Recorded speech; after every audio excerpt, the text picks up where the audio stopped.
Log on, tune in, find out. Another good idea from Cambridge. And in fact, Dr James Hannam is with us for the first time at one of these courses. He started life, as many people do, by doing a physics degree over at the University of Oxford, and then later on did a PhD in the history and philosophy of science from the University of Cambridge here. So has a good strong science background and strong background in history as well. I first came across James through his excellent book, God's Philosophers, How the Medieval World Laid the Foundations of Modern Science, which I thoroughly recommend. Which reminds me to say also that we'll be starting at the bookstall tomorrow. We didn't want to bring all the books over here, transport them all back to St. Edmund at all in that. But as of tomorrow, there will be a full bookstall, and I'm sure James's book will be on there, as well as Peter Harrison's and many of the other speakers' books, and quite a good range of books you'll be hearing more about. James has contributed to quite a bit in the public understanding of the history and philosophy of science, partly I think arising out of his book, God's Philosophers. And so we're delighted that he's going to speak to us today really about the theme of that particular book, the importance of medieval science and religion. So thanks very much, James. Good to you. Thank you very much. Ladies and gentlemen, it's a great privilege to be here and a great privilege to be... I haven't turned it on. I'm Is that better? Good. It's a great privilege to be speaking after three such distinguished professors, if a slightly intimidating experience. I hope you'll forgive me for my lack of experience in this sort of forum. I want to talk about the importance of medieval science and religion. I subtitled it Listening to the Music of the Spheres. The music of the spheres is a Pythagorean concept from ancient Greece, but although Aristotle didn't agree that the spheres made any music, it was also something which was discussed during the Middle Ages. And the idea of the music of the spheres is that the universe works with such perfect harmony that it creates a sort of music which we human beings can't directly hear. But if we work hard enough at understanding how the universe works, and through philosophical contemplation, then we can experience the music of the spheres vicariously. And Peter was talking earlier that history can be a little bit tricky, and sometimes history is a bit like trying to experience the music of the spheres. And I hope that by the end of this talk, you will have tuned in a little bit to the harmonies of thinking during the Middle Ages, which are perhaps not quite what you might expect. And perhaps even when you hear some of the more discordant notes which pass for knowledge of science in the Middle Ages today, you'll be able to pick them out and realise that things weren't quite as they're commonly supposed to be. Now, my talk is in two parts this evening. The first is really just to try and explain why I think medieval science does matter. And I'm going to do that, I think, by explaining where medieval science fits into the big picture of the history of science. And the second part of my talk is going to be about the achievements of medieval science. So not only does it matter, but it also made some important progress in questions such as the metaphysical foundations of science and the science of mechanics. Well, who needs medieval science? And the two words, even together, sound slightly incongruous. When I first started saying that I wanted to do some research into medieval science, inspired by the books of the great scholar Edward Grant, my friends and family were slightly concerned. They didn't think that medieval science was something that you could study. And when I announced that I was going to take a protracted career break to do a PhD and write a book on the subject, they were very concerned indeed. My boss went around telling my colleagues that I was going to spend 3 years studying a subject that doesn't exist. Because to most people, medieval science, even if they know that there was a lot of scientific activity in the Middle Ages, they think that it was simply pointless scholasticism, logical stupidities, asking questions like how many angels can dance on the head of a pin, a question that was in fact never asked during the Middle Ages. I think that is a 17th century parody. And of course, the one thing that everybody knows about medieval science, or they think they do, was that any progress there was held back by the church, and medieval scientists lived in constant fear of being oppressed by the Inquisition. And it is true, of course, that the church, and also through the instrument of the Inquisition, did set boundaries for philosophical and scientific thought during the Middle Ages. But those boundaries were a good deal wider than is commonly supposed, and in fact, nobody, I'm pleased to say, has ever been burnt at the stake for expressing scientific views. And this idea that medieval science was basically irrelevant became very popular during the 18th century, during a period that we're supposed to call the Enlightenment. I put this little quote from Voltaire down here: "Medieval philosophy, bastard daughter of Aristotle's philosophy, badly translated and understood, caused more error for reason and good education than the Huns and the Vandals." And that really does just about sum up the general opinion about medieval science, even among scholars, until at least the first years of the 20th century. Of course, medieval science doesn't do a great deal to help itself sometimes.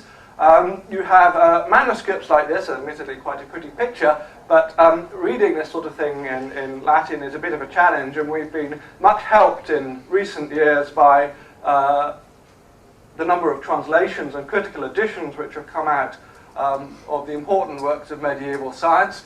I can read a bit at the top for you. It says, "The book of neurons begins." And this is a medieval doctor looking at a flask of urine which he's acquired from his patient.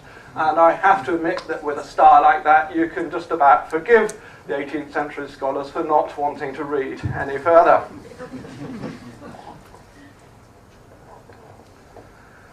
So the dominant idea in the history of science today is that there was a scientific revolution, usually dated between 1543, when Copernicus brought out his great book, De Revolutionibus, and 1687 with Newton's Principia.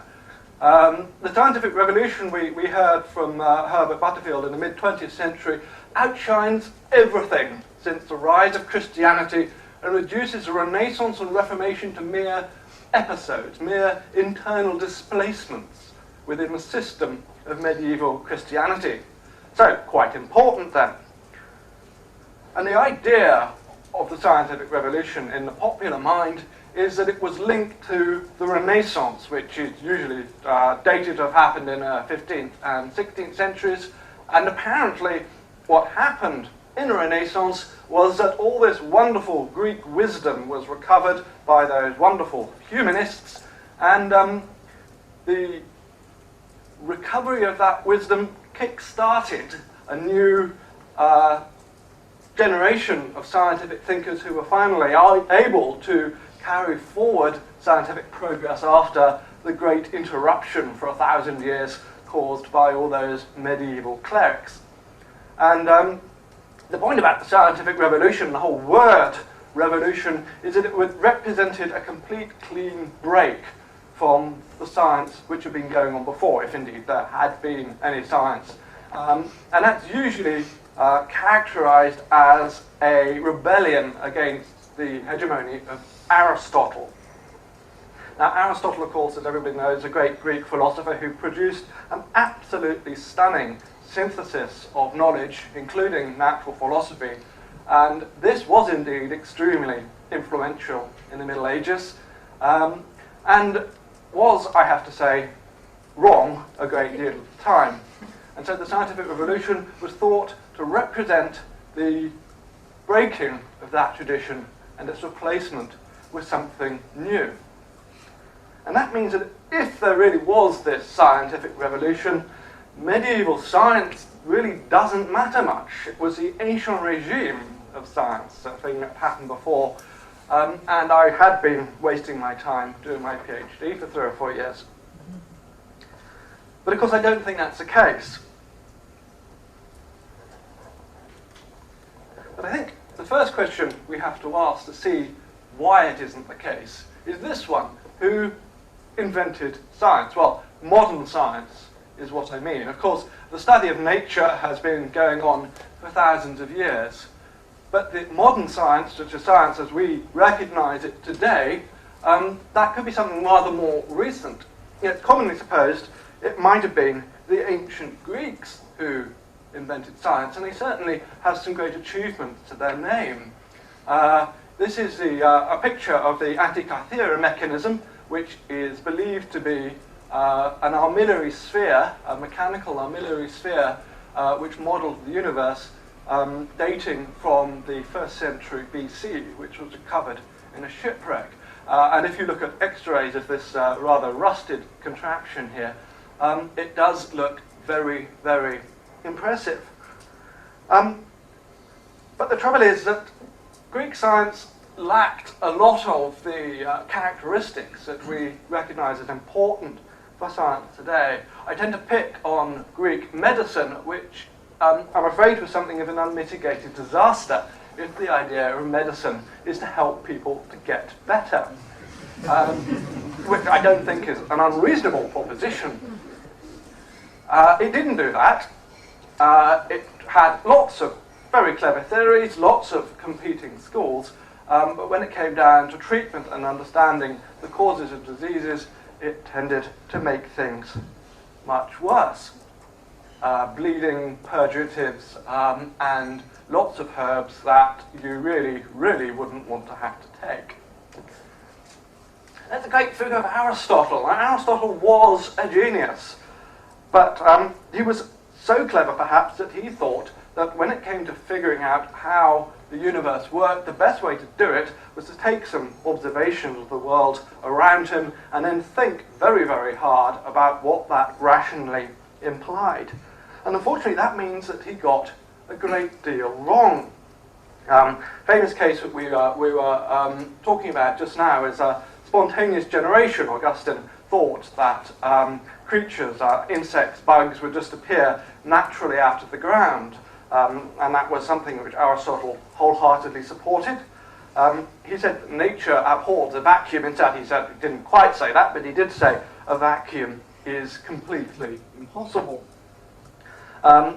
He also thought that a moved object requires, in order to keep moving, a mover. An idea which he thought was so good that he even used it to prove the existence of God. Unfortunately, as I can demonstrate quite easily, it's not true. I have purloined the sugar lump from outside. I used to borrow my daughter's toys for this sort of thing, but I've had an absolute prohibition slapped on me, so I've had to get my apparatus elsewhere. If I throw this across the room, you'll see that it keeps moving after it left my hand. Now, Aristotle did have an explanation for this, but it wasn't a very good one. And it took a very long time for that central idea that moved things require a mover to be challenged. One other thing which he is quite famous for, this is quite light, this sugar lump. This book is heavy, heavy in a number of ways. It's quite a weighty intellectual tome. And if I was to drop them both, Aristotle would say that the heavy book would hit the ground before the light sugar lump. I'm going to check, as you may be right, we better find out. No. So, bad day for Aristotle this. Aristotle could never have done that. And what is remarkable is that until the 5th century AD, 800 years later, we have no record of anybody else doing it either. So, although there's a lot to admire with the ancient Greeks, I'm afraid we can't say that they invented science as we know it. What's the next candidate? Is it Islam? This is a wonderful picture from the British Library of Aristotle teaching. And Aristotle was tremendously influential in the Islamic world as well. And there was, again, important work done. Al-Hazan did important work on optics, building on the Greek Euclid, which was picked up by Roger Bacon in the Middle Ages and then Johannes Kepler in the 17th century. I think the greatest Islamic achievements were probably in mathematics. There's the algebra of Al-Khwarizmi and the introduction of what we still call Arabic numerals into the West. Although they actually came from India, it was Muslims who transported them. Even more significantly, perhaps, in the field of astronomy, something called the Tusi couple, which was developed by Al-Tusi, a Arab astronomer in the 13th, 14th century, and a lunar model created by Al-Shatir to try and finesse the ancient Greek model of the universe developed by Ptolemy, of course, with the sun in the middle and the planets moving around the outside on epicycles.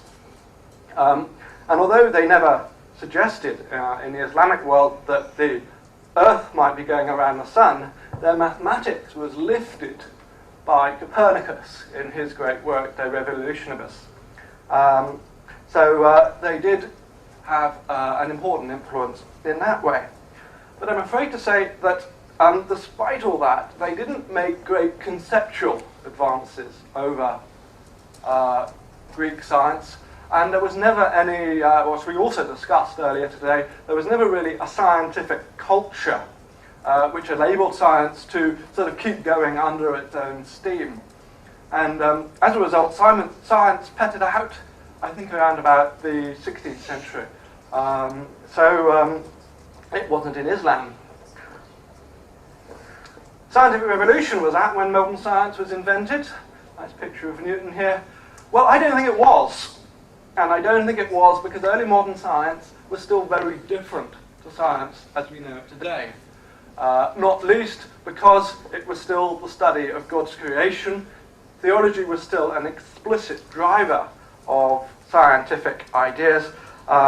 Leibniz had this concept of vis visa, which is a sort of what eventually became energy, and he thought it was conserved, but his theories about that were all explicitly about God conserving the universe in this sort of way.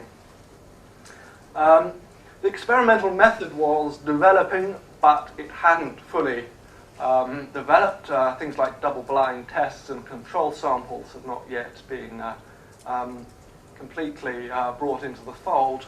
And I think it can be said that the scientific revolution represents the perfection of the problems which had been inherited from the ancient Greeks, mechanics and optics. There was no what we might call general science in the 17th century, which covered all different fields of inquiry into nature. Finally, which I haven't got there, what science in the 17th century and indeed the 18th century had almost no attachment to technology at all. There was almost nothing which could be called applied science. Today, science and technology are married together, but that came in the 19th century. In the 19th century, we get the professional scientific culture appearing for the first time. Peer review, published results, the full developed experimental method, links between science, technology, and industry. And of course the word scientist, first coined we think in about 1834. And of course these two people here, a couple of biochemists, a husband and wife team who won a Nobel Prize, are quite recognizably scientists as far as we're concerned. If you have a picture of Sir Isaac Newton, he could have been any bloke in a wig.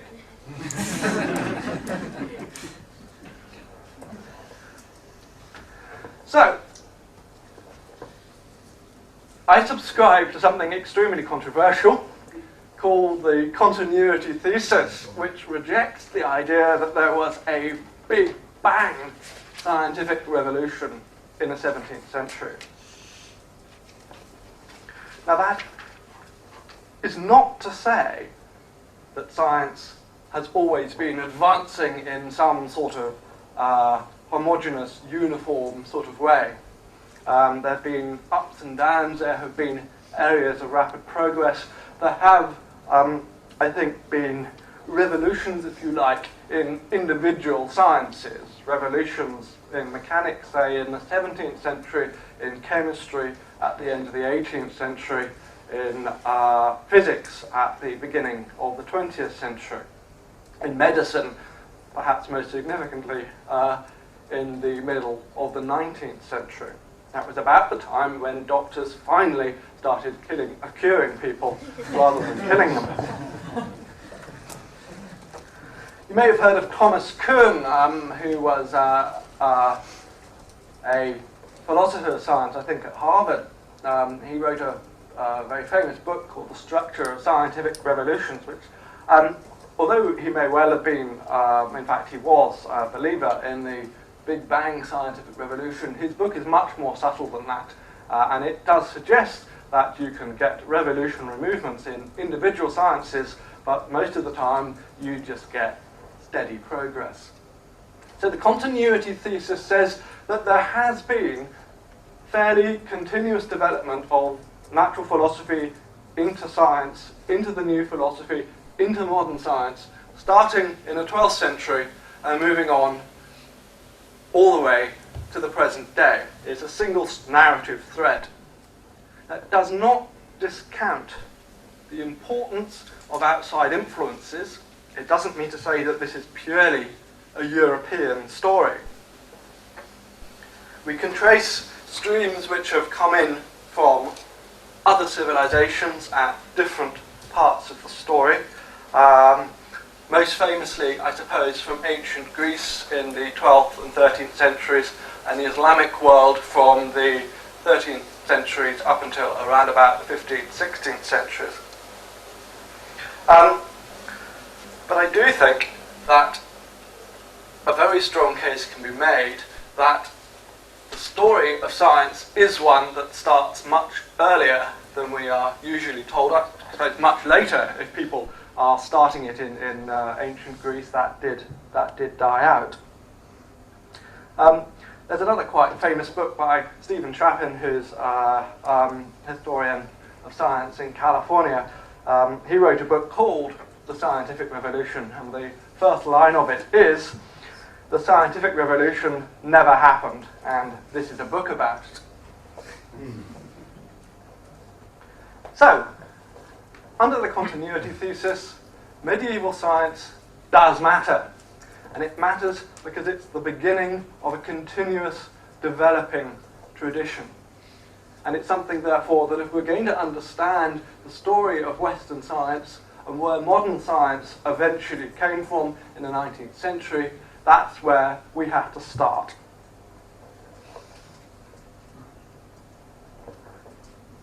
So, what's the importance of medieval science? What did medieval science actually achieve? Well, I put 4 headings here, and I'm going to look at each of them in more detail in the second half of my talk.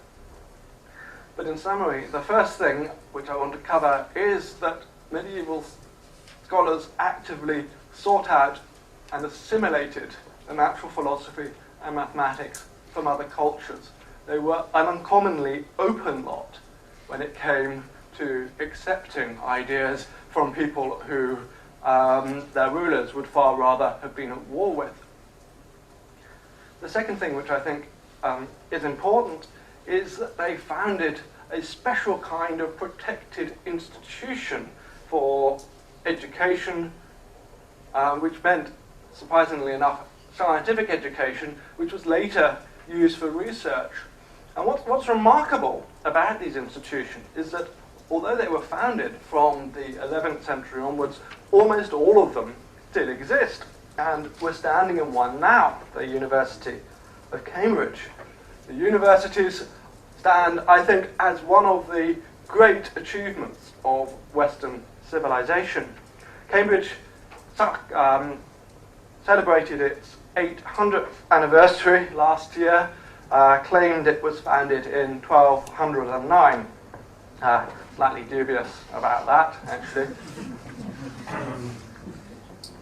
Let me just tell you what did happen in 1209. An Oxford student, Oxford's a bit older than Cambridge, murdered his girlfriend. May have been his girlfriend, may not have wanted to be his girlfriend, which is why she got murdered. The student then headed off out of town, and the local townspeople were understandably aggrieved that he had escaped justice and lynched all his housemates in revenge. And coupled with the political turmoil of the time under King John, this meant that all the scholars and students of Oxford upped sticks and left town. And some of them ended up here. And a few years after that, Cambridge University came into being by a fairly organic process that actually we don't understand very well. Although I have to admit I'm not surprised that the university didn't choose to advertise the precise circumstances of its founding during its celebration. The third thing, which I think medieval scholars did, was provide a set of cultural and metaphysical assumptions that made science acceptable and made science make sense. And Peter was talking about that in his talk this morning in the context of the early modern period, but I think it was also important during the Middle Ages, and I think those assumptions which were made in the Middle Ages continue to flow through Western culture. I'm not sure that they were, as we'll discuss when we come to them, were necessarily 100% novel in the Middle Ages, not necessarily 100% novel in the early modern period, but absolutely vital to ensure that science made sense and that it could happen within a Christian society. And finally, I want to talk at the end a little bit about the theoretical success that modern science had, because that was something which perhaps was able to demonstrate that the model was working, that science was worth doing, that they weren't simply regurgitating Aristotle as the popular narrative suggests that they were.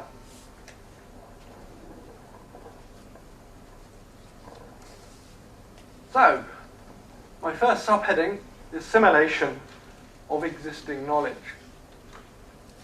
Now this is a picture of the rather beautiful city of Toledo in Spain, which is today probably the heart of Catholic Spain, full of ancient monasteries and pilgrims and lots of shops that sell Catholic tat of the sort that converts like me still feel slightly embarrassed about.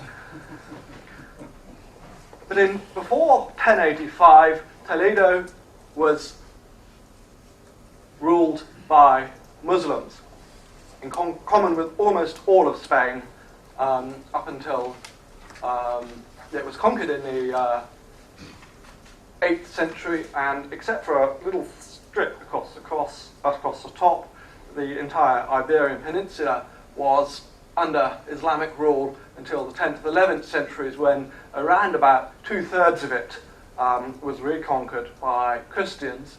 And of course, it wasn't until 1492 that Granada, the last Islamic outpost in Spain, finally fell. Toledo fell in 1085, and its library was captured intact. Now, during the Carolingian period from the 8th century onwards, Western scholars had started being able to make sense of the Latin tradition in science and astronomy. This tradition was what's generally called a textbook tradition. It wasn't cutting-edge science, because the cutting-edge science in the ancient world was in Greek. The Latin tradition was where Romans had translated, they had summarized Greek science for the consumption of their fellow countrymen who couldn't read Greek, who could only read Latin. As a result, it was not terribly advanced by Greek standards and quite often rather wrong. But it did mean that by the time Toledo fell, Western scholars knew what they were missing. They'd heard of the names of Ptolemy and Euclid. They knew that these books existed. They knew that somewhere out there were these fantastic riches, that if only they could get their hands on them, they would be able to advance their knowledge way beyond what they had at the time. And the Fall of Toledo was an event which brought access to those texts. So translators from, well, Germany, Hermann the German was one, that's my favourite medieval character, and Gerald of Cremona moved to Toledo and started translating texts out of Arabic and into Latin. Around about the same time, the Greek originals, which were available in libraries in the Byzantine Empire and Sicily, became available as well. Abelard of Bath travelled to Syria in order to get hold of a copy of Euclid's Elements. And by the end of the 12th century, almost all the important texts in mathematics, natural philosophy, which had been preserved in Greek and also had been added to by Islamic scholars, were available in Latin. And interestingly enough, Renaissance humanists didn't bring that much more to the party in the 15th and 16th centuries. There are notable exceptions to that, the most important being Ptolemy's Geography, which was translated for the first time in the early 15th century. But it's interesting to note that Archimedes, for instance, had been translated into Latin, generally felt only to be believed to have become only available in the Renaissance, but the famous Renaissance edition was actually a plagiarized version of the medieval translation. So all of a sudden, Western scholars had the cream of Islamic maths and Greek science. And finally, once they'd assimilated all of that, and to be frank, it did give them a very bad case of indigestion to start with, they were able to make some important advances.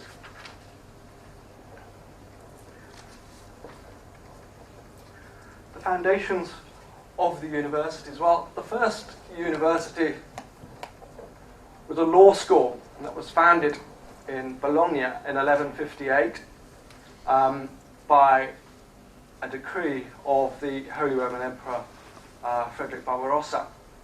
And basically what happened was that the students in Bologna were complaining that they were being mugged and ripped off by the locals, and the emperor passed a law that said from thenceforth they could organize themselves as they liked for their own protection, which they promptly did. And Bologna was unique for a very long time because it was a university which was actually run by the students and not by the masters. And if that sounds like a recipe for chaos, I understand quite often it was.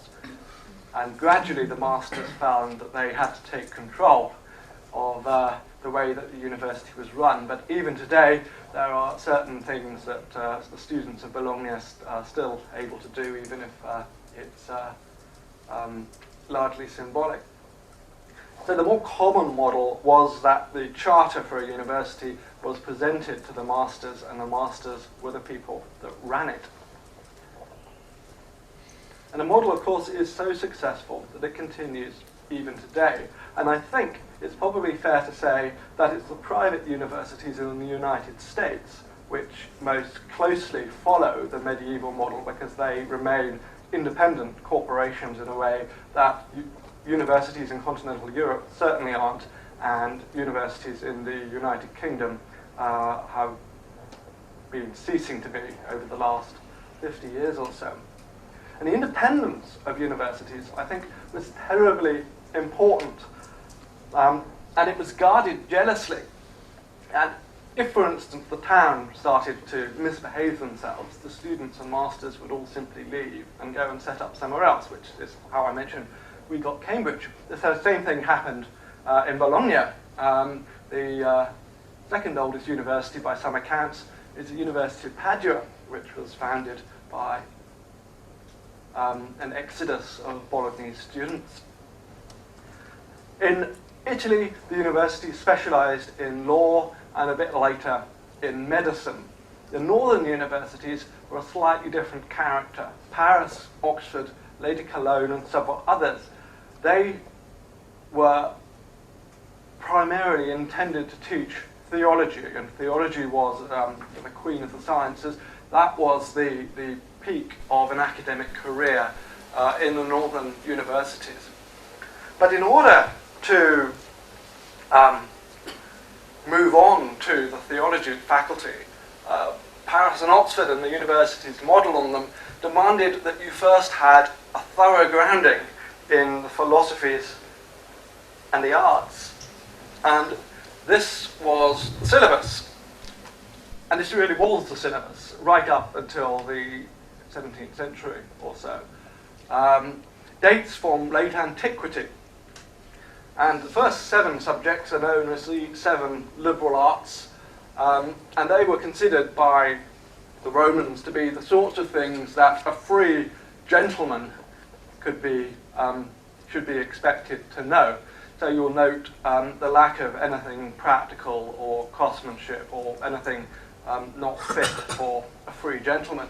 Grammar, rhetoric, logic, and then the quadrivium. To say the first 3 subjects, they form the basis of a bachelor's degree. This has all varied a little bit over the years, but in general, the trivium, from which we get our word trivial, gave you a bachelor's. The next 4 subjects and the 3 philosophies were what you had to study in order to become a master of the arts. And you can see there really is quite a strong scientific bias there. The subjects don't necessarily, however, mean quite what you might think. Arithmetic, at least initially, wasn't doing sums. It was something rather more like what we call number theory today. And the idea was that contemplating these numbers, it was a very Platonic activity, would train the mind to understand more rarefied things. Geometry was based on Euclid, also not very practical. Could be practical, of course, but that didn't seem to happen with university students. Music wasn't singing and playing instruments. That was appreciating harmonies, which would then be helpful when you studied astronomy, which was the art of predicting where the planets were going to be at any given time. Once you got to all of that, there were 3 philosophies. Natural philosophy, which is Aristotelian natural science, ethics, metaphysics, all based on Aristotle, but Aristotle quite critically examined, I think. But I think it's very significant that these scientific subjects formed the foundation of the education for anyone who wanted to go on to be a theologian. I say anyone. The Dominicans and the Franciscans made a huge fuss about being made to sit through all of this for 4 or 5 years or so, and eventually got themselves a dispensation. But in general, really very large numbers of people were getting this education from the 13th century up until the 16th century. And that meant that you did have this quite large pool of people from whom you could hope to take those who would actually be willing to devote the rest of their lives to these subjects. And that was something I think which you probably never had in the Islamic or ancient Greek worlds. You didn't have the institutionalization of science that we see in the medieval universities. The next thing I was going to mention, the metaphysical foundations. And there's 4 of these which I briefly want to mention. And I've done it, I have to say, with some quotations from medieval authors in the main. Now, I'm sorry to say that there aren't very many PC quotations from medieval authors. They didn't really go in for sound bites. I think if they had been advised by Alistair Campbell or Peter Mandelson, they probably wouldn't have the image problem that they have today. But these metaphysical foundations, the first is, which I don't think is necessarily unique to medieval science, but I think it's very important that they were accepted as part of the undercurrents of intellectual thought during the Middle Ages. The distinction between a primary divine cause of things. Now, the primary cause is God. God created everything. But you also have natural secondary causes. And this meant that there was a reasonable demarcation between the direct action of God and the natural laws, which weren't called natural laws during the Middle Ages. I sense, in fact, there may have been some disagreement between us on this point, between me and Peter. The second metaphysical foundation was that nature is intelligible because it has a rational and loving creator. We also touched on that this morning. The fourth thing, natural philosophy is a study of the ordinary course of nature. Now, we were talking earlier about miracles. How do you know that there's been a miracle? Does a miracle make it, does the possibility of miracles make it completely impossible to do science? Because if you can't predict what's about to happen because God might arbitrarily decide otherwise, science simply doesn't make sense. And the final thing is that nature can be understood through the language of mathematics. Now, that's something we really associate with Galileo, but we find people saying it much, much earlier than that.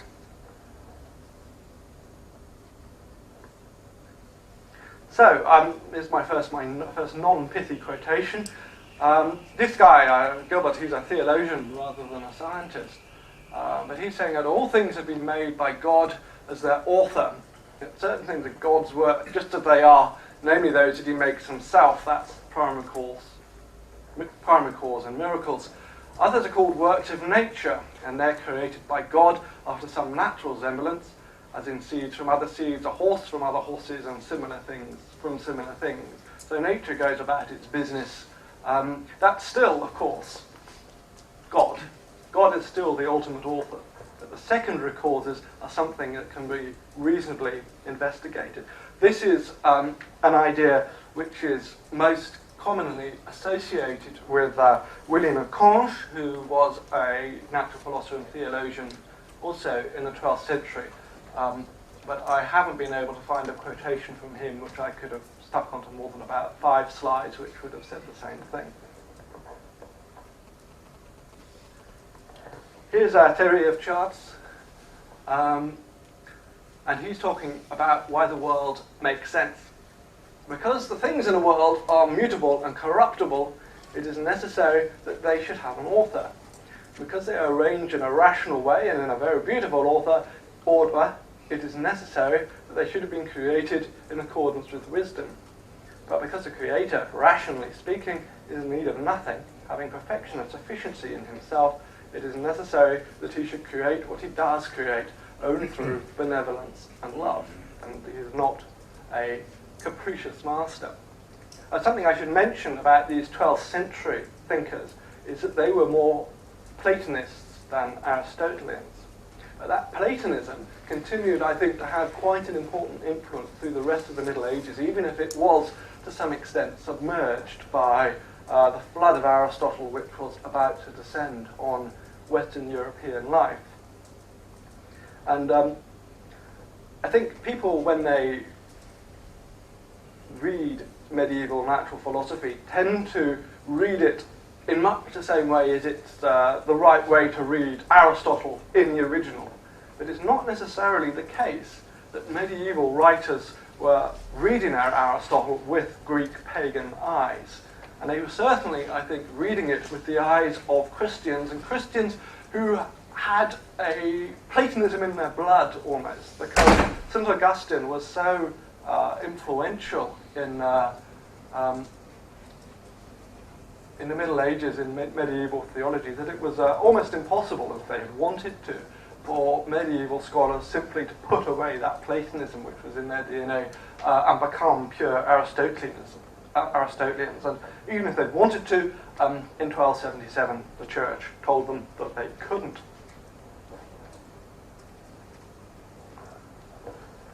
an ordinary course of nature. This is something else that William McConn said, but I've pulled out John Buridan, who I wanted to introduce to you. He's probably the finest natural philosopher of the Middle Ages. He was rector of the University of Paris, and we know very, very little about him. There are some quite colourful stories about his career. He's a great deal more famous in France than he is here. According to one story, he was thrown into the River Seine for having an affair with the Queen, or something along those lines. There's also a poor benighted entity called Buridan's ass. And Buridan's ass is a donkey, I swiftly say for the sake of any Americans here, who, unable to pick between two equally juicy bales of straw, died of starvation. I don't think Buridan said that, but I'm still looking.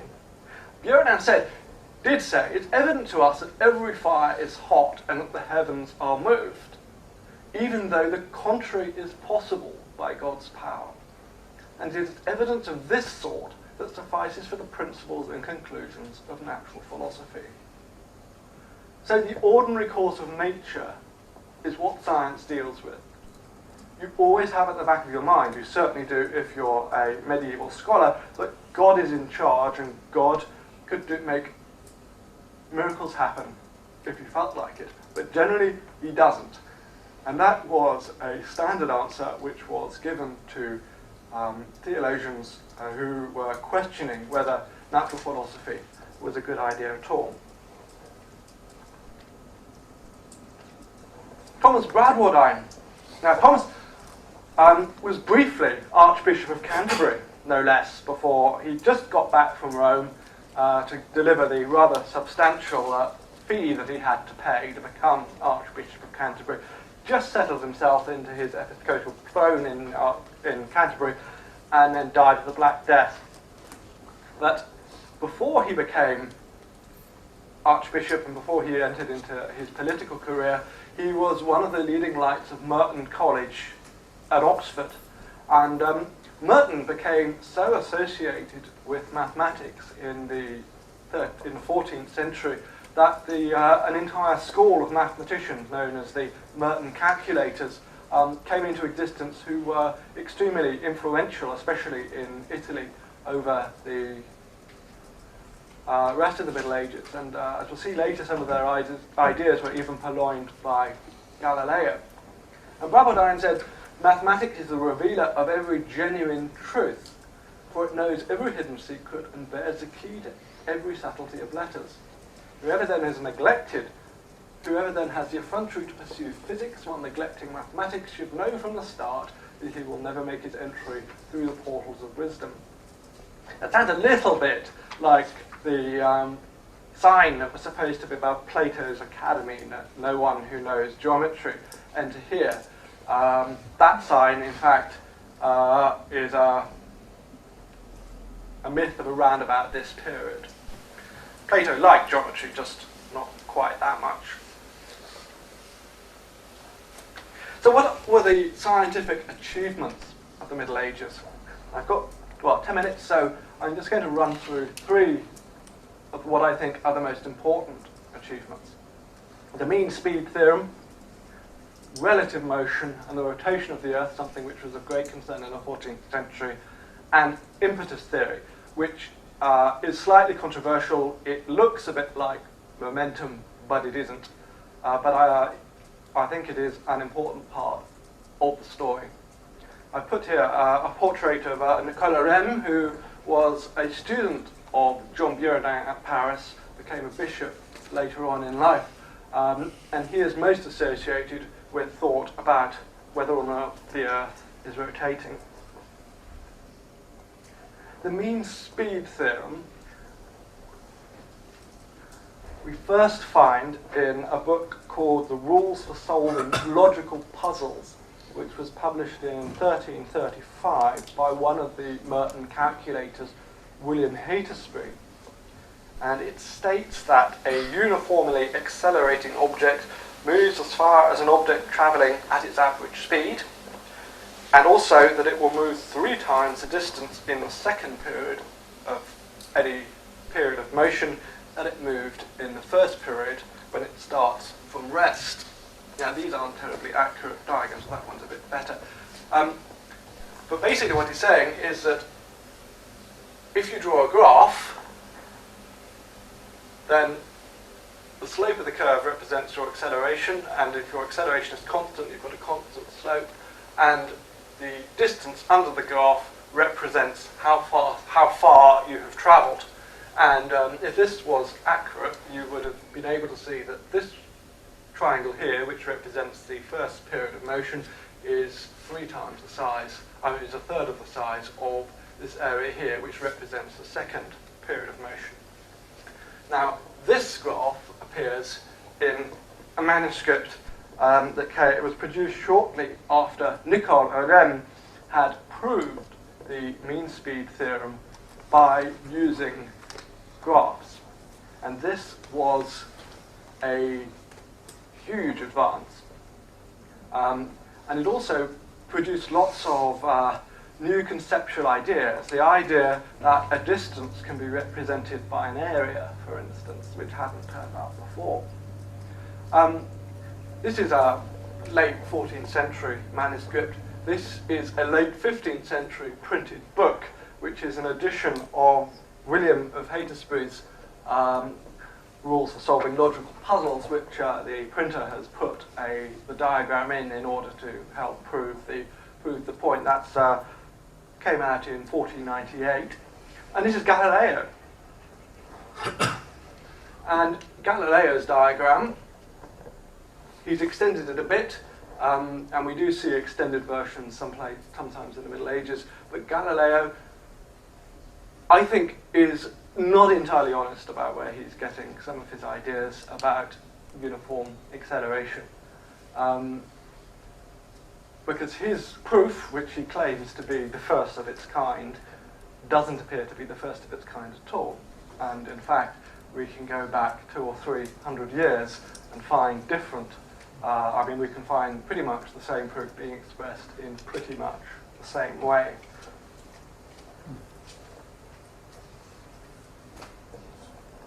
Relative motion. Now, you and I all know that if we are moving at a constant speed, we can't actually feel the fact that we are moving. So if we're looking at somebody else and they're moving, we won't know whether it's us moving or them moving. And the same applies to the Earth. If you look up and you see the stars rotating around the pole star, but we can't feel ourselves moving. Now it could be, as pretty much everybody assumed, that this was because the Earth was stationary and the entire sphere of the universe was turning. Ptolemy looks briefly at this idea and decides that it's not a very good one at all. Ptolemy looks briefly at the idea that the Earth itself might be rotating and comes up with various arguments as to why it's not a very good idea at all, but he doesn't really tackle the concept of relative motion. John Buridan, in his Questions on the Heavens and Earth in about 1350, does so absolutely explicitly. And he says, well, if you're on a moving ship, and you imagine you're at rest and you see another ship which is truly at rest, it would appear that the other ship is moved. And so if we posit that the sphere of the sun is everywhere at rest, and the Earth in carrying us would be rotated, then it would appear that instead of the sun going around the Earth, it's because the Earth is rotating, which of course is exactly what's happening. Since, however, we imagine we're at rest, because we're good Aristotelians, we've read our Ptolemy, the sun would appear to us to rise and then set, just as it does when it moved and we are at rest. The point of all that is, you cannot tell, simply by watching the sun cross the sky, whether you are moving or whether the sun is moving. Nicholas of Cusa probably read his Buridan, or at least his Albert of Saxony a bit later. He had a lot of ideas, but he also briefly tackled whether or not the Earth was moving, and he said it was very similar sort of ideas. We apprehend motion only through a certain comparison with something fixed. For example, if someone did not know that a body of water was flowing and did not see the shore while he was on a ship in the middle of water, how would he recognize that the ship was being moved? Because of the fact it would always seem to each person, whether he were on the Earth, the Sun, or another star, that he was the immovable centre, so to speak, and that all the other things were moved. So, although we don't have anybody at this point actually thinking the Earth moved, they were certainly open to the idea that if it was, physically, they wouldn't be able to tell. And that idea was picked up by a certain bloke in the 16th century, Nicholas Copernicus, in his De Revolutionibus, Revolutions of the Heavenly Spheres. And he uses exactly the same argument. Now, he may have just thought of it himself, but the fact is that it was all over the place. And there's absolutely no reason to think, given he certainly didn't give credit to the Arabic ideas which he used, that he hadn't not picked this up from something like On Learned Ignorance, which was a book which was very popular in Italy while he was studying there. And he says, when a ship travels on a tranquil sea, all the things outside seem to the voyagers to be moving a pattern that's an image of their own. They think, on the contrary, that they themselves and all the things with them are at rest. So it can easily happen in the case of the Earth that the whole universe should be believed to be moving in a circle while the Earth is at rest. So I suggest that that is a medieval idea, and a medieval idea which fed directly into one of the most important works of the so-called scientific revolution. Finally, I'd just like to mention impetus. Now, impetus was something which was invented to try and explain why sugar lumps can travel across rooms when someone's thrown them but nothing is in contact with them. So it was an attempt to improve the Aristotelian analysis of projectile motion. And we see something like it in the 5th, 6th century AD in Alexandria with John Philoponus, who was incidentally a Christian. And we also find it being developed in certain Arabic works. But the beginning of the impetus tradition in Western Europe is in a sentences commentary, that's a theological commentary, at the beginning of the 14th century by a certain Francis of Machia, who uses it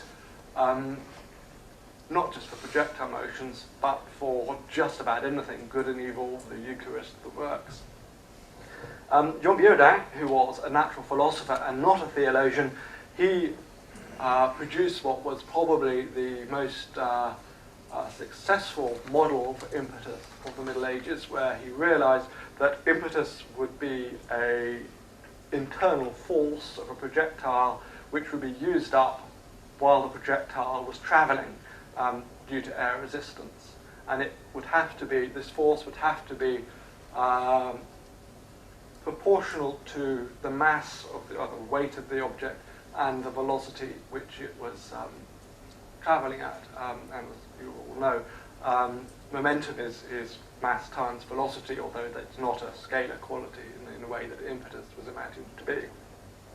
But Jean Baudin then asked, well, what about up in the heavens? In the heavens there's no friction, so there's no reason for a thing to stop moving once it had been got going. And he said that impetus would last forever if it was not diminished and corrupted by an opposing resistance or a tendency to contrary motion. He usually means by air resistance by that. In the celestial motions, there is no opposing resistance. And therefore, when God at the creation moved each sphere of the heavens with just the velocity he wished, he then ceased to move them himself, and since then those motions have lasted forever due to the impetus impressed on the spheres. Now, what was moving the planets was a massive question in the Middle Ages. And here, Baudin has got himself to an answer which does seem remarkably close to the way we see things today. Now, there's other things in the Middle Ages which I could talk about if I had the time, and I don't. The introduction of human dissection, Peter the Pilgrim's work on magnetism, the assimilation of Greek and Arabic optical work, just to name a few. But I need to wrap up now. So let me just mention, finally, a few conclusions. Firstly, I hope now, at least, we're able to see the end of the conflict myth, the idea that science and religion have always been in this great battle, which we've been briefly touching on earlier. And the fact is that now you're fully attuned to the music of the medieval spheres, you'll be able to pick up the discordant notes which you still hear in popular culture. I should mention a few of them. The myth that people in the Middle Ages thought the earth was flat. Nobody, as far as we can tell, thought that after late antiquity, where there were a few nutters who did. The church trying to ban zero, a bit of a silly idea, luckily it never happened. The church trying to ban human dissection, that didn't happen either. Burning scientists at the stake, there was one astrologer who was burnt at the stake for saying that Jesus had such a hard life because he had been born under the wrong stars, but I don't think that necessarily qualifies as a scientific statement. And my all-time favourite, that the Pope excommunicated Halley's Comet, which Carl Sagan repeats in one of his books. But really more important than that is that I think that the story of Western science begins in the Middle Ages, not in a Renaissance, not with the scientific revolution.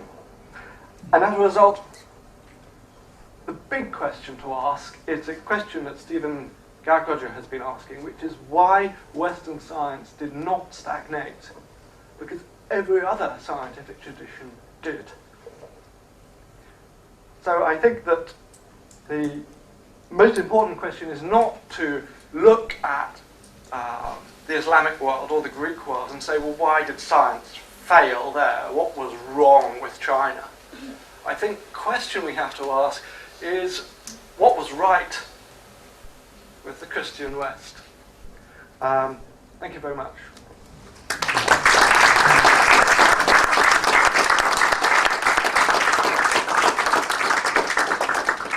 Great, well I'm sure that stimulated plenty of questions, so over to you now for discussion. Again, we seem to start at the back, so let's start at the back. Could I just say, Yes. I don't hear very well. I'm in very distinguished company in that respect.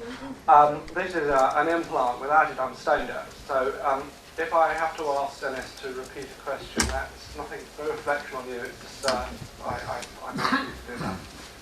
All right, I'll try and say it loudly. The one thing that strikes me about the medieval period, and I have yet to hear it discussed in the history of science, it seems really important, is the role of argumentation and the disputational aspect of the universities. The idea that you have an environment in which you can sustain arguing. It's easy to have arguments, but they generally fall off into either a fight or somebody giving in, or on a societal level you got a war or a police state or orthodoxy, bureaucracy. All those are anathema to science, but in an environment where you can keep arguing, you have the possibility of something new happening. And it seemed to me that that was one of the exciting things going on uniquely in Europe, in the universities. But also, by the way, in Greece, I think a very strong case can be made for a science every bit as good as what you outlined here in Greece. The last point was claiming that every bit as strong as science was happening in Greece. Yeah, what area are you talking about? You're talking about Hipparchus's model of the universe, the armillary sphere, was tested. He discovered something there was no reason to believe needed an explanation, the precession of the equinox. And it modified the model of the universe. I think that's perfectly good science. So there are two aspects of the question. Really, I think one I did was get the lot, actually. sorry, I did get the lot. you got that right. Thank you. Yeah. All right. On the first, I'm not denying the great achievements of ancient Greek science. What I'm saying is that ancient Greek science is nothing like modern science, and that although you do get the occasional report of an experiment, especially Hipparchus, Archimedes, that doesn't appear to be what the scientific culture was in the ancient world. you had to look at both sides of every argument in exhaustive detail. Something I better, which was when it was a public occasion when the professor was up in front of all the students they liked, and the more fiendishly difficult, the better. If anybody had asked how many angels could dance on the head of a pin, that in the spirit of trying to catch their professors out, questions like, is it if somebody's born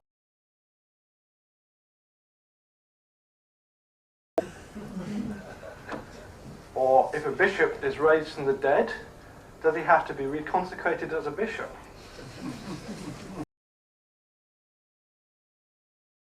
Those sorts of questions were meant in jest rather than being something that was seriously considered to be disputations. Any more questions? Yes, please. You made a statement that Puritan. What was his basis for saying space was different to Earth? Well, he would have taken Aristotle thought that the Earth was made of four corruptible elements: earth, water, fire, and air. A thing called quintessence, the fifth element. And the whole point about the fifth element was it wasn't corrupt forever, and things like friction were nasty, earthly things. So in the heavens, you simply because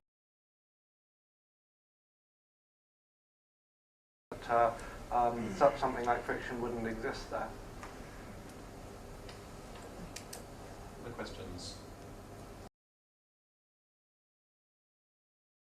One definition for the Middle Ages right up to the present time, or does the actual definition of modern times, it seems to be how to understand nature, to manipulate it for our advantage, where in the Middle Ages it may have had a different definition. I think science, the nature of science, has changed since the Middle Ages. Really, science as we understand it doesn't appear until the 19th century. And that doesn't mean to say that you might call insight and being very naughty by historians. We can say that these were the original seeds that grew into of damage if, as historians, we start trying to imagine that science as we understand it today exists before the 19th century. And in my book, if I can, being resisted mentioning, but in my book I deliberately, I never say I'm not using the word scientist, I just don't, and then right at the end I say, well, we've never used it until 1834, and that's a way of trying to just shake people up a bit, to realise that actually we're not talking about. Point James saying it's true to say the word scientist didn't really come into common usage till much later on in the 19th century, wasn't it, as well? That's true, but reject.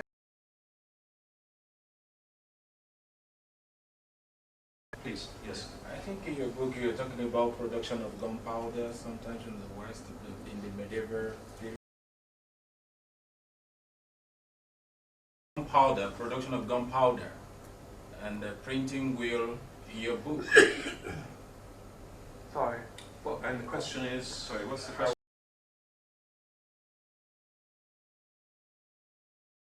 In the West, be one of the technology that developed in the medieval world. Printing press, gunpowder. The medieval world, like gunpowder and the printing press, sort of count as, where do they fit into the development of Applied science. it wasn't people taking the science of the day and then thinking we're going to make some nifty. They were obviously very important for scientific work at the time. Lenses, because they let you study the properties of light. So it was a very inventive time from the advance of science in that period. But I put the technology in my book because that was something. It wasn't a stagnant period in terms of technology, it was a period of inventiveness where things like the mechanical clock and spectacles were inventions. Would you say, James, actually that generally, historically, it's technology that has driven? Again, it's not applied science. You get steam engines discovered, and then people say, wow, how does this work? You know, and that raises scientific questions. Do you think really it's more that way around?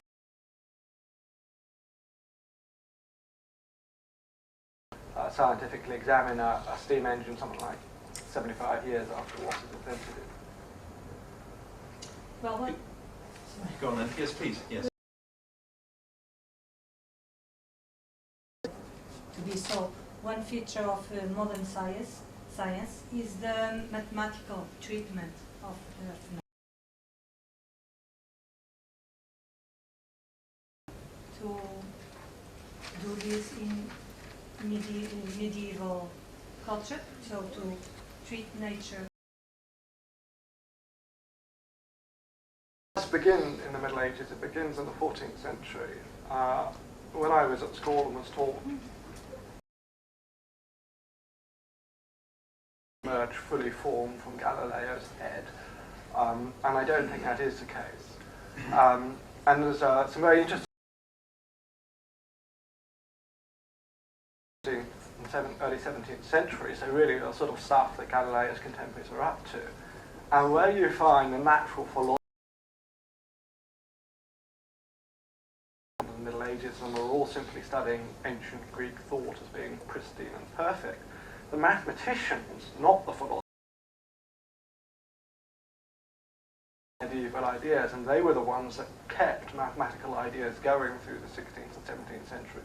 And Galileo really was, he called himself a philosopher, but he was, by training, perhaps much more of a mathematician. And if you want to find out where Galileo was getting mathematical ideas from, then you need to look at the mathematician of his time rather than at the natural philosophers. Peter, thanks, James. That just in relation to your subtitle, The Music of the Spheres, which you said we can't hear, there's a website which, if you Google, you can actually listen to the music of the spheres. Someone has apparently come up with as some way of replicating what this is, so it's there. But my question is a kind of follow-on from this. Your quote from Bradwardine was very interesting. He said, "Don't pursue physics and neglect mathematics." I guess my question is he saying actually it's mathematics we ought to study rather than physics, which would be to still preserve the distinction between the Aristotelian sciences? Or is he saying, no, actually, natural philosophy needs to be combined with mathematics? Because, as you probably know, there's a view about that this mathematisation of natural philosophy is an early modern thing and doesn't occur before the 2nd century. Well, what Bradwardine did, which I think answers your question, is he took what Aristotle had said in his natural philosophy about motion, and he tried to turn it into a mathematical function. So he really did mix the two techniques together. Now his mathematical function was wrong in the sense that it didn't accurately describe how things actually move. But it did accurately, well, it had to be, Aristotle's thought had to be really sort of wrestled with in order to try and reduce it to a mathematical equation which would hold for all cases, 0 and infinity, the limiting cases being the most difficult ones. And I think Bradwardine really did try to take natural philosophical ideas, which Aristotle was very unwilling to see mathematicized, and actually boil them down to their mathematical essentials. But what did he consider himself to be doing? Mathematics or natural philosophy? Don't know. I don't know. I think he probably would have considered himself to be doing natural philosophy in much the same way that Galileo did. But and if you look at the context of his work, it's in commentaries on Aristotle rather than being commentaries on Euclid or something. Please, yes. It seems to me from the quotes from John Buridan and Copernicus and such, they had an understanding that really laid the foundation for relativity of Einstein and the negating the geocentrality. Were their ideas really profound and accepted in that environment? Because it seems to me, from my understanding, is that was suppressed until Galileo came. Is that true? And how prevalent was that thought? I think the question was, in these medieval times you've been talking about, the degree to which there was really freedom to discuss those and to propagate them, and did we not have to wait until Galileo? Yeah, well, the ship argument is kind of has that idea of the relativity and the motion of spheres, but does that negate the geocentrality idea that was prevalent back then, that Earth was the center of the universe? Is the relativity of motion, does that influence Einstein in some way, or? Well, I don't know, but I think Einstein comes much later. But right, but was it suppressed? Was it really accepted ideas? What they thought? Well, classical relativity, classical relative motion is not the same thing as relativity. Einstein's theory of relativity, which was a name, if I understand, he simply coined because he couldn't think of anything else to call it. So when you're talking relative motion, in a way that it was being developed in the 14th century, you're not really talking about the same things. But you had the status of natural philosophy in the Middle Ages is often said to be one as the handmaiden to theology. Not just that you had to be trained in natural philosophy and maths before you could become a theologian, but also because its perceived usefulness by the clerical elite was that it was something which theologians could use to answer the kinds of questions that they were interested in. And handmaiden sounds, well, you wouldn't necessarily want to be a handmaiden, but it was a restricted but also quite a privileged position for science to be in, a handmaiden to the queen of the sciences. And the idea of freedom of thought, free speech that we take for granted today simply didn't exist in the Middle Ages, or indeed in the ancient world. It wasn't something that people thought was a terribly good idea. But the natural philosophers did have really quite a lot of freedom within the confines of their own subject. Theologians laid down where the borders were, and that you mustn't do things like speculate on whether or not the soul is immortal, or speculate whether or not God himself might be bound by certain natural laws. But as long as and Buridan from time to time does say, yeah, well, I'm sort of going to leave this to one side because I don't want to annoy my theological colleagues. But generally speaking, I think there was, certainly within the academic environment of the universities, rather a lot more freedom to think radical thoughts about science than you might imagine in the Middle Ages. And the impression you're given also, there was actually a huge traffic of ideas, at least in the early modern period, going on between the Christian world and the Muslim world. Probably more in some ways, much more than in later centuries, where they sort of got much more isolated, but there seemed to be this continual, it wasn't just in the translation of texts and Toledo and Granada, but also that carried on, didn't it, with exchange of ideas and people travelling? Is that the case, or? Well, the exchange certainly went on past the sort of the classical translation movement, and we know that because the mathematical ideas that we find in Copernicus were developed in 14th century Persia, so long after the first translations of Arabic texts which had been found in Spain. We don't know how this came to be, but we do find Arabic manuscripts from 14th, 15th, 16th centuries cropping up in Italian and German libraries, where presumably they must have been trafficked at some point during the early modern period. So, Yes, could please. you answer your last question? The question you made a last question yourself about the reason why our culture or Western science is still alive and successful, and why not the other cultures? Could you? Well, I think it's a number of factors coming together. I don't think there's a simple monosyllabic answer to that. I think that religion has got a fairly big part of that answer, and it's perhaps the easiest part to answer. But I think we also need to look at